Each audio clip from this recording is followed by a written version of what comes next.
ओम पितरदेवताय नमः. ओम श्री गणेश देवताय नमः. ओम श्री कुलदेवताय नमः. ओम श्री गुरुदेवताय नमः. ओम सर्वश्री इष्टलिंग देवताय नमो नमः. ज्योत से ज्योत जगाते चलो, ज्योत से ज्योत जगाते चलो, प्रेम की गंगा बहाते चलो, प्रेम की गंगा बहाते चलो.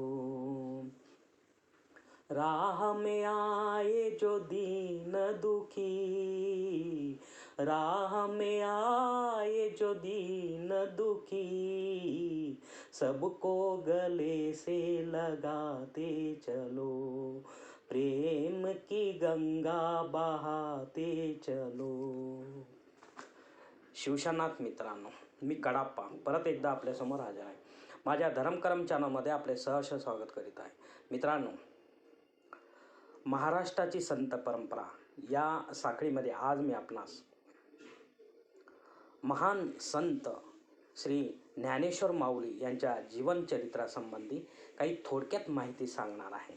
तेव्हा आपणा सर्वांना माझी नम्र विनंती आहे की माझा हा व्हिडिओ आपण शेवटपर्यंत पाहावा आणि ऐकावा. मित्रांनो, आपल्या हिंदू धर्मशास्त्रात 4 आश्रम मानवी जीवनासाठी सांगितले आहेत: ब्रह्मचर्य, गृहस्थ, संन्यास आणि वानप्रस्थ. मित्रांनो, यातून पार करून आपल्याला आपले जीवन कंठायचे आहे आणि भक्ती मार्गही साधायचा आहे. प्रपंचात राहून परमार्थ साधायचा आहे. अर्थात हे ऐहिक सुखाचे 4 आश्रम आहेत. मित्रांनो, खरा भक्त तोच आहे जो आपले कर्तव्य जाणतो व पूर्ण देखील करतो. संसाराला 2 लोकांची गरज असते. एक आहे परमेश्वर प्राप्तीसाठी जो सर्वस्वाचा त्याग करतो. अनेक संतांची उदाहरणे यासाठी आहेत. व दुसरा तो जो संसारात राहून आपले कर्म धर्म यांना संतुलित ठेवतो आणि क्वचित तो ईश्वरालाही प्राप्त करतो. असेही उदाहरण काही संतांचे आहेत. मित्रांनो, असे करता करता माणसाचे संतुलन कधीतरी बिघडते. मित्रांनो, आपल्या सामान्याचे तर नेहमी रोजच बिघडत असतात, पण काही योगी पुरुषांचे पण बिघडतात. कारण मनुष्य प्राणी सर्व सुखाचा भोगता आहे. त्याला सर्व सुखे हवी हवीशी वाटतात. तो बरोबर तो मग गरीब असो, श्रीमंत असो, लहान असो, मोठा असो, कुठल्याही जाती धर्माचा असो, कमी जास्त प्रमाणात असते पण असतो. त्याला सर्व सुखे हवी असतात. यात एखादे कमी पडले तर आपण लगेच ईश्वराकडे बोट दाखवतो, पण आपल्याच कर्मफळाला तो ओळखत नाही. कसा ओळखणार? नवीन जन्म, नवीन बुद्धी हे हा निसर्ग चक्र आहे. मित्रांनो, आपल्या गृहस्थाश्रमाला वैतागणारा असाच एक मानव, महामानव, पुण्यात्मा श्री विठ्ठलपंत कुलकर्णी, पैठणजवळील आपेगावचे ब्राह्मण कुटुंब, साधारण 1300 शतकातील हे कुटुंब विठ्ठल भक्तीची परंपरा होती. मित्रांनो, त्या कुटुंबाला यांची पत्नी रुक्मिणीबाई, या दाम्पत्याला अनेक वर्ष लग्नानंतर उलटूनही संतती झाली नाही. मित्रांनो, दोघांच्याही जीवनात त्यामुळे अंधार नैराश्य पसरले होते. काय करावे काही सुचत नव्हते. तेव्हा विठ्ठलपंतांचा प्रत्येक दिवस अस्वस्थतेत जात होता. पत्नीने समजावले, काही इतर लोकांनी समजावले, सासरेबुवांनी समजावले, पण त्यांना संसार नकोसा वाटू लागला. संततीच्या अभावाचे अपयश त्यांना पचवता आले नाही. धड भक्तीमध्ये गोडी वाटेना आणि धड संसारातही त्यांना गोडी वाटेना. एक दिवस त्यांनी पक्का निर्णय आपल्या मनाशी निश्चय केला की आपण आता हा संसार सोडून गुरुच्या चरणी आपले जीवन अर्पण करावे आणि ते म्हणतील तसे पुढे आपले जीवन सुरू ठेवावे. या संसारात आता काही राम नाही. आणि खरोखरच मित्रांनो, एक दिवस मध्यरात्रीनंतर पत्नीला निद्रावस्थेत ठेवूनच आपल्या घराचा त्यांनी त्याग केला व थेट काशी नगरीला येऊन एका प्रख्यात आश्रमात आश्रय घेतला. तेथील गुरूंना काहीशी वेगळी माहिती देऊन ब्रह्मचर्याची दीक्षा विधिवत घेतली. येथपासून विठ्ठलपंतांची गुरुसेवा सुरू झाली. मित्रांनो, शास्त्राभ्यास करत करत आश्रमातील पडेल ती कामे ते करू लागले. गुरुची सेवा करू लागले. एक दिवस त्यांचे गुरुवर्य धर्माचा प्रचार प्रसार करत करत आपेगावला आले. मंदिरात बस्तान मांडले. ज्यावेळी मंदिरात कोणी साधू संत येत होते तेव्हा रुक्मिणीबाई त्यांची पाद्यपूजा करायची, त्यांची सेवा करायची आणि त्यांचा आशीर्वाद घ्यायची. असे अनेक वर्ष चालले होते. आताही तिने ही संधी सोडली नाही आणि गुरुचा आशीर्वाद घेताना तिला हुंदका मात्र आवरला नाही. अश्रू ढाळत सर्व हकीकत गुरूंना कथन केली. पण गुरूंनी तर पुत्रवती भव असा आशीर्वादही दिला. तो कसा सफल होणार हा प्रश्न पडला. रुक्मिणीबाईंनी विठ्ठलपंताची कर्मकहाणी सांगितली. तेव्हा गुरूंना आठवले, या बाईच्या सांगण्यानुसार एक गृहस्थ आश्रमात काही महिन्यापूर्वी दाखल झाले व त्याने संन्यास आश्रम स्वीकारला आहे.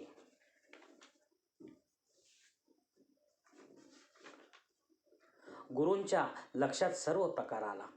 त्याने रुक्मिणीबाईला धीर दिला. मुली, मी तुला आशीर्वाद दिला आहे. पुत्रवती भव. तो वाया जाणार नाही, नक्कीच फळाला येईल. 4 अपत्यांची तू माता होशील असे म्हणून गुरुदेव पुढील प्रचार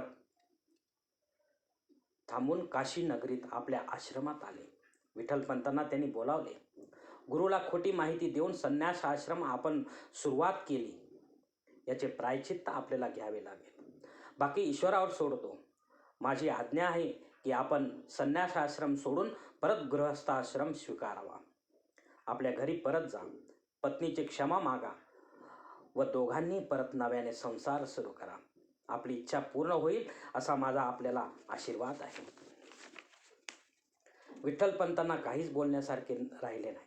सुन्न मनाने गुरु आज्ञा मानून विठ्ठलपंतांनी परत आपेगाव गाठले आणि नव्या उमेदीने पुन्हा संसार सुरू केला. पण धर्मशास्त्र असा कोठेही उल्लेख नव्हता की गृहस्थ जीवन सोडून संन्यास घेणाऱ्यांना परत गृहस्थ आश्रम स्वीकारण्याचा अधिकार आहे वा दिला जावा. याच मुद्द्यावरून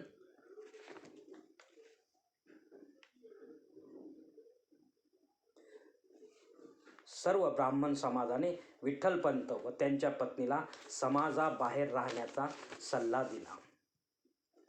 यांचा स्पर्श सुद्धा कोणा ब्राह्मणाला होऊ नये. लोकांनी यांना मदत करू नये. कोणत्याही प्रकारे असे व्यवस्थापन करण्यास सुरुवात केली. गावातील सर्व लोकांना याबाबत सूचना दिल्या. अन्न पाणी कोणी यांना देऊ नये असे सांगितले. अखेर सर्व ब्राह्मण समाजाने विठ्ठलपंत व रुक्मिणीबाईला वाळीत टाकले. धर्माच्या नियमांचे उल्लंघन केल्याबद्दल अखेर विठ्ठलपंतांनी गावाबाहेर राहण्याचे ठरवले, झोपडी बांधून. त्यानुसार आपले जीवन सुरू केले. गावचा प्रत्येक ब्राह्मण त्यांचा अपमान करू लागला, चेष्टा करू लागला. असा समाजाचा त्रास सहन करत जीवन कंठू लागले. यानंतर विठ्ठलपंतांना 2-4 वर्षाच्या अंतराने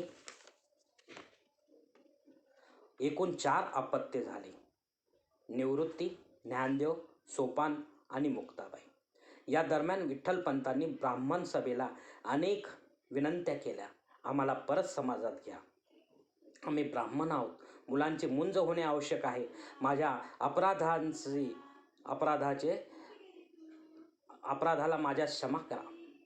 दया दाखवा किंवा काही शिक्षा देणे असे असल्यास तीही द्या, पण आम्हाला समाजात घ्या. ब्राह्मण सभेने अनेक धर्मग्रंथांचा पुन्हा अभ्यास केला, पण उत्तर मिळाले नाही.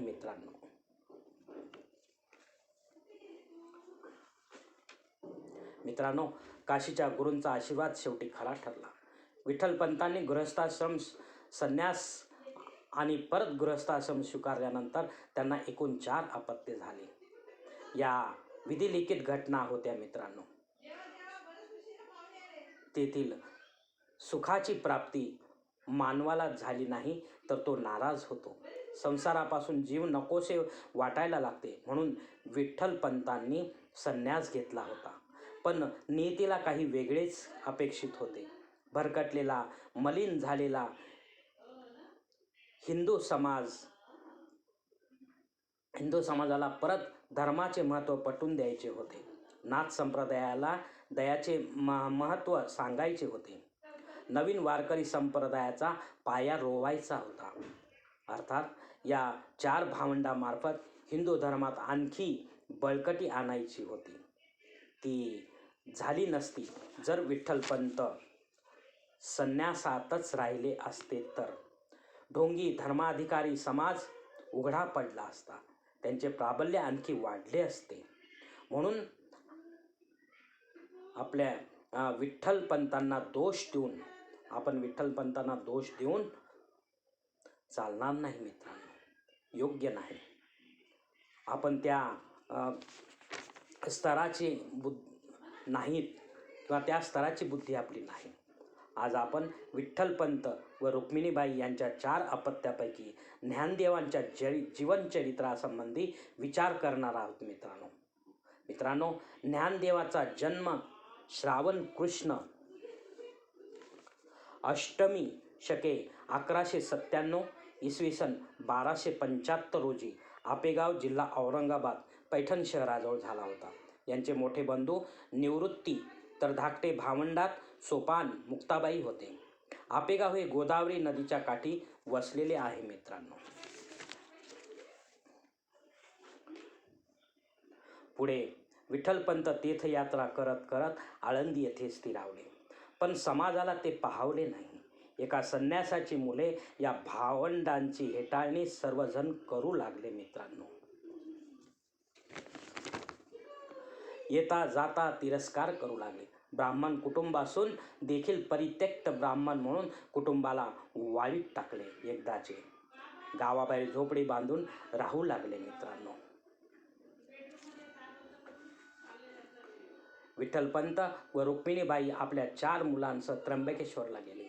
तेथे ब्रह्मगिरी पर्वताला प्रदक्षिणा घालताना व्याघ्र भयाने मोठा मुलगा निवृत्ती यांच्यापासून बिछडला गेला. प्रचंड शोध कार्यानंतरही निवृत्तीचा काही मागमूस मिळाला नाही. तेव्हा हतबल होऊन कुटुंब आपल्या घरी परतले मित्रांनो. इकडे भयभीत निवृत्ती एका सुन्न-सान पण प्रकाशाची ज्योत गुहेत जिथे दिसली त्या गुहेमध्ये ते शिरले मित्रांनो. तिथे त्यांना एक साधू ध्यानस्थ बसलेला दिसला. साधूला हे अंतरंगाने कळले. त्यांनी निवृत्तीला आवाज देऊन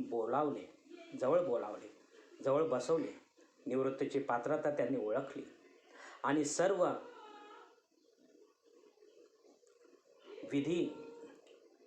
विधान त्यांना सिद्धी बहाल केल्या मित्रांनो. ब्रह्मज्ञान, आत्मज्ञान प्राप्त करून दिले. ईश्वराची ओळख करून दिली.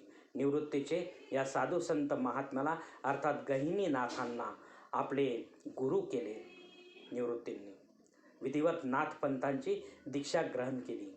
आठवडाभरात ते सर्व ज्ञाता झाले मित्रांनो आणि आई वडिलांकडे परतले. आपणास प्राप्त झालेले सर्व ज्ञान निवृत्तीनाथांनी ज्ञानदेवाला दिले. ज्ञानदेवाने निवृत्तीनाथांनाच आजपासून आपले गुरुपद दिले. निवृत्तीनाथ ज्ञानदेवाचे गुरु झाले मित्रांनो. मुलांच्या मुंजेची वेळ होत आली. पण आळंदीच्या ब्राह्मणांनी मुंज करण्याचे पूर्णपणे नाकारले. यावर उपाय एकच सांगण्यात आला, देहदंडाची शिक्षा. शेवटी कंटाळून ब्राह्मण ऐकेनासे पाहून विठ्ठलपंत व रुक्मिणीबाई यांनी ठरवले, एक निश्चय केला की ब्राह्मण संस्कारापासून मुले वंचित राहू नये. मुलांचे भविष्य उज्ज्वल होण्यासाठी आत्महत्या करण्याचे त्यांनी ठरवले मित्रांनो. एक रात्री सर्व मुले गाढ झोपेत असताना त्यांचा व घराचा त्याग केला मित्रांनो. गावाबाहेर येऊन दोघांनी त्रिवेणी संगमात जलसमाधी घेतली मित्रांनो. देहांत प्रायचित्त घेतले मित्रांनो, जे समाजाला, ब्राह्मण समाजाला अपेक्षित होते, ज्यांचा त्यांनी हट्ट धरला होता. निवृत्तीनाथांनी मोठ्या धाडसाने आपल्या तीनही भावंडाची समजूत काढली, सात्वन केले, परत आपेगावला आले. आपेगावाने त्यांना स्वीकारले नाही मित्रांनो. या घटनेनंतर उलट समाजाने या 4 भावंडांना आणखी त्रास देण्याचे राजरोस योजिले मित्रांनो. अन्न पाणी सुद्धा त्यांना मिळू दिले नाही, अशी व्यवस्था केली. शेवटी आळंदी सोडून, आपेगावून ते आळंदीला आले. आळंदी सोडून 4 भावंडे पैठणला आली मित्रांनो, शुद्धीपत्र मिळवण्यासाठी. पण शेवटी नकारच मिळाला. धर्माधिकारी वर्गाने त्यांना सल्ला मात्र दिला, ब्रह्मचर्याने आचरण करा, संसार वाढवू नका, परमेश्वराची भक्ती करा, यामुळे तुमचे पाप नष्ट होऊन मुक्ती मिळेल. ब्राह्मण सभेची आज्ञा त्यांनी मान्य केली आणि पुढे वाटचाल सुरू ठेवली मित्रांनो.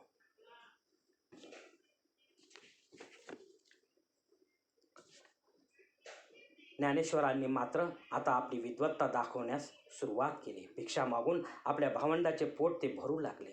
या भावंडांची कुशाग्र बुद्धी व धर्मशास्त्राचे ज्ञान पाहून पैठणचे सर्व ब्राह्मण अवाक झाले मित्रांनो.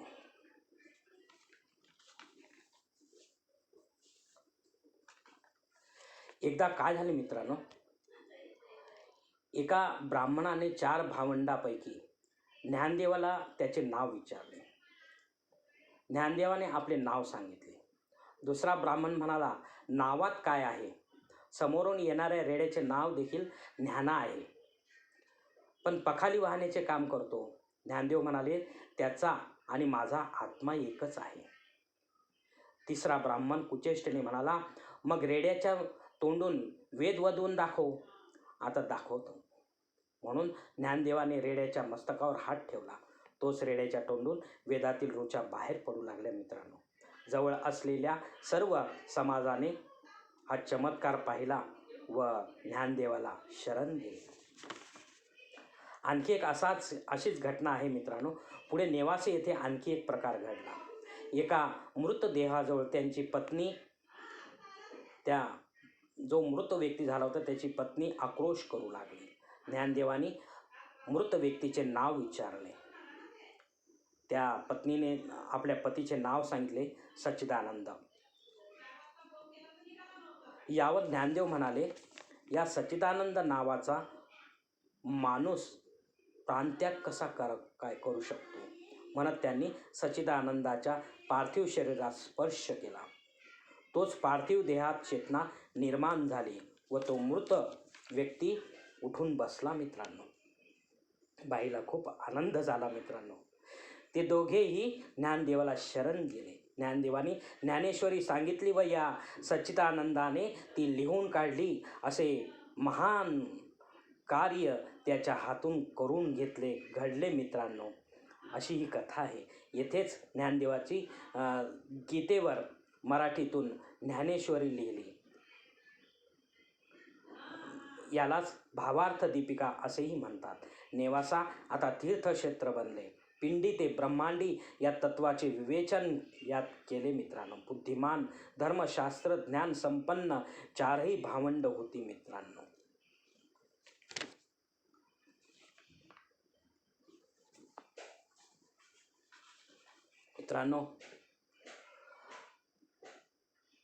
पैठणच्या ब्राह्मण सभेला या भावंडाची दया आली. अखेर आईवडिलांच्या पापाची शिक्षा मुलांना देणे योग्य नाही असे काही दयाळू ब्राह्मणांना वाटले. सर्व ब्राह्मणांचे यावर एकमत झाले आणि वाळीत टाकलेल्या या भावंडांना शुद्ध पत्र देऊन शुद्ध करून परत ब्राह्मण समाजात घेतले गेले. इसवी सन 1288 सालात मित्रांनो. अजून एक अशीच एक घटना आहे. विसोबा खेचर नावाचा ब्राह्मण या 4 भावंडांचा खूप द्वेष करीत असे. गावातील ब्राह्मणांना विसोबा भडकावीत असे. यांना अन्न पाणी देऊ नका, मदत करू नका असे त्यांनी सांगितले. एकदा मुक्ताबाईची इच्छा झाली की आपण गरम गरम पराठे खावे म्हणून ती कुंभाराकडे गेली तवा आणायला मातीचा, पण कुंभाराने नकार दिला विसोबाच्या सांगण्यावरून. ज्ञानेश्वराने आपल्या योगबळावर आपल्या पाठीचा गरम तवा केला आणि मुक्ताबाईला सांगितले, मुक्ता, आता या तव्यावर तू पराठे बनवण्याची तयारी कर. पराठे बनण्यासाठी माझी पाठ तयार आहे, गरम तवा झालेला आहे. आणि आश्चर्य मित्रांनो, मुक्ताने फटाफट पराठे बनवले. तेव्हा विसोबा खिडकीतून हा सारा प्रकार पाहत होते. ज्ञानेश्वरांचे तेज पाहून ते हरले मित्रांनो. त्यांचा गर्व नष्ट झाला व आत येऊन ज्ञानदेवांच्या पायावर डोके ठेवून अश्रू ढाळू लागले. क्षमा मागितली त्यांनी ज्ञानदेवाचे आणि या घटनेचा त्यांच्या मनावर फार मोठा परिणाम झाला. मित्रांनो,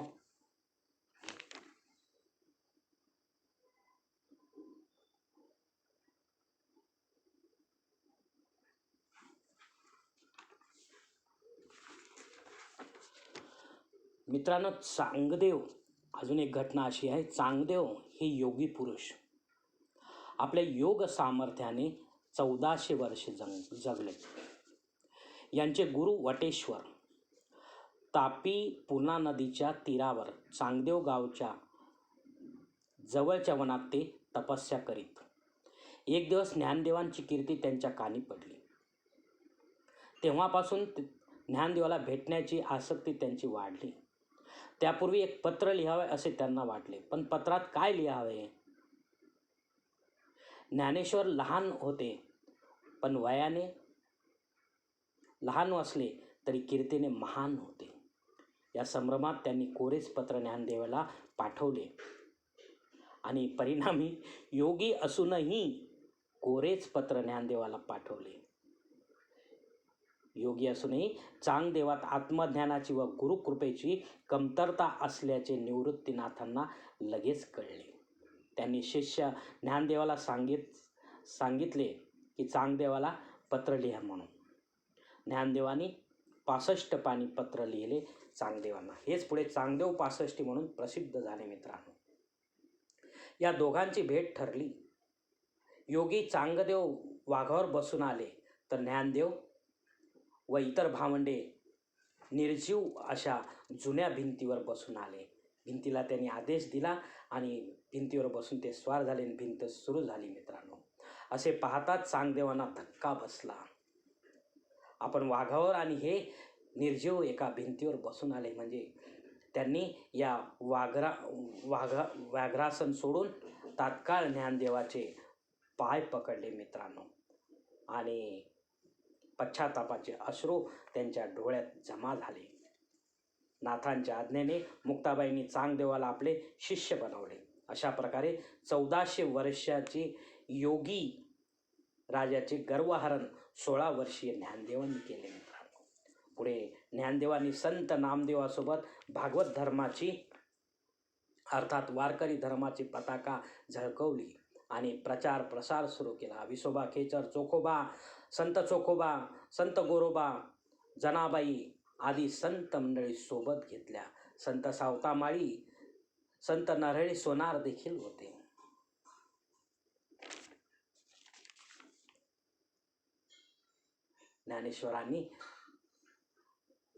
ज्ञानेश्वरीच्या शेवटी आरोग्यदायी अशी प्रार्थना पसायदान म्हणून लिहिली. मित्रांनो, सर्वसामान्यांना समजेल अशी आत्मशक्तीचा वापर करून असाध्य ते साध्य करू शकतो मानव.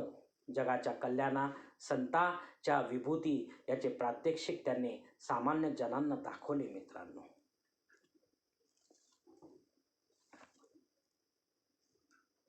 मित्रांनो, वारकरी संप्रदाय साधा सोपा सरळ मार्ग आहे. ईश्वर प्राप्तीचा मार्ग आहे. रंजल्या गांजल्यांना भक्तीचा मार्ग दाखवला.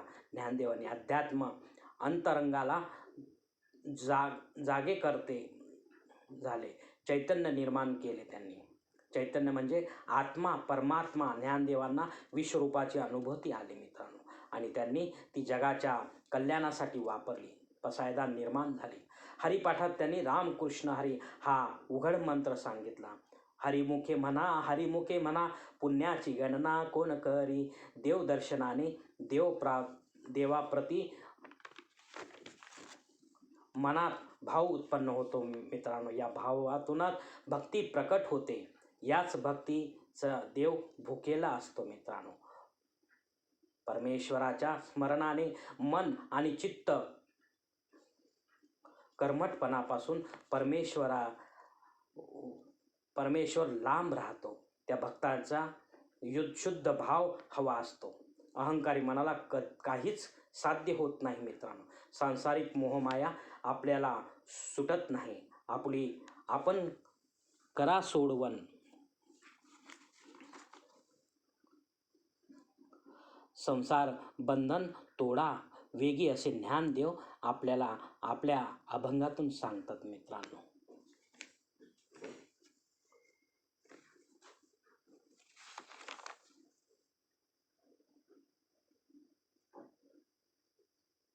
ज्ञानेश्वर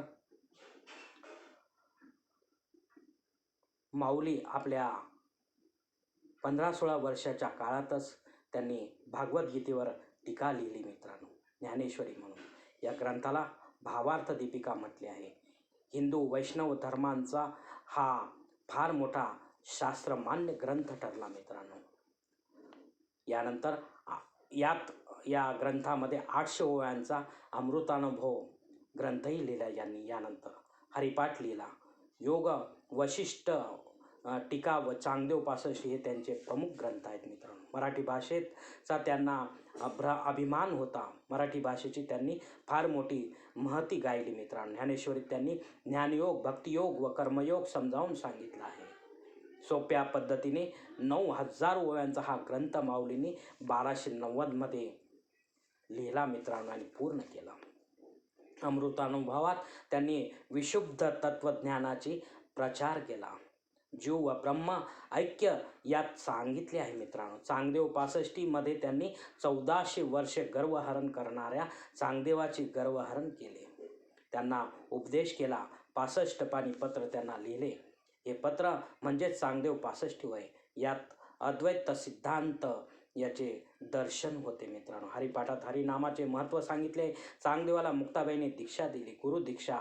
आपल्या तीर्थयात्रेत ते संत नामदेवाला भेटले. संत गोरा कुंभार, संत सावंतमाळी यांच्या मदतीने वारकरी संप्रदायाचा पाया रोवला गेला मित्रांनो, मजबूत केला. आध्यात्मिक क्षेत्रात समानता आणण्याचा त्यांनी प्रयत्न केला मित्रांनो.